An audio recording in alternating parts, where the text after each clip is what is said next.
دلائل کی بنیاد پہ وہ رائے دے رہا ہے۔ تو پاکستان میں تو حالات بڑے زبردست اس کے لیے تیار کھڑے تھے کہ ہم اندرونی اعلی کار موجود تھے، وہ آپ نے دیکھا کہ کس طرح بھیڑ بکریوں کی طرح ان کی خرید و فروخت ہوئی۔ تو جب آپ کو خود بخود لوگ پیش کریں اپنا آپ اور مل رہے ہوں تو پھر تو امریکہ کے لیے تو یہ کوئی مشکل نہیں ہے، اور وہ ان کی پالیسی کا حصہ بھی ہے، وہ کرتے ہیں اس طرح۔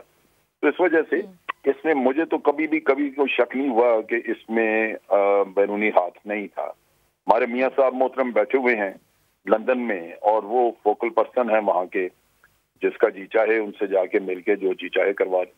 صحیح، بہت شکریہ امجد شعیب صاحد، پروگرام میں آپ ساتھ موجود تھے، وقت بھی ختم ہو گیا ہے ناظرین۔ میری طرف سے، میری ٹیم کی طرف سے آپ تمام لوگوں کو بہت برکت ہے، آپ کا بھی بے حد شکریہ، آپ ساتھ موجود تھے۔ انشاءاللہ ناظرین سے ملاقات ہوگی کل عید کے اسپیشل پروگرام کے ساتھ رات 8 بجے۔ اپنا خیال رکھیے، اللہ نے کے بعد۔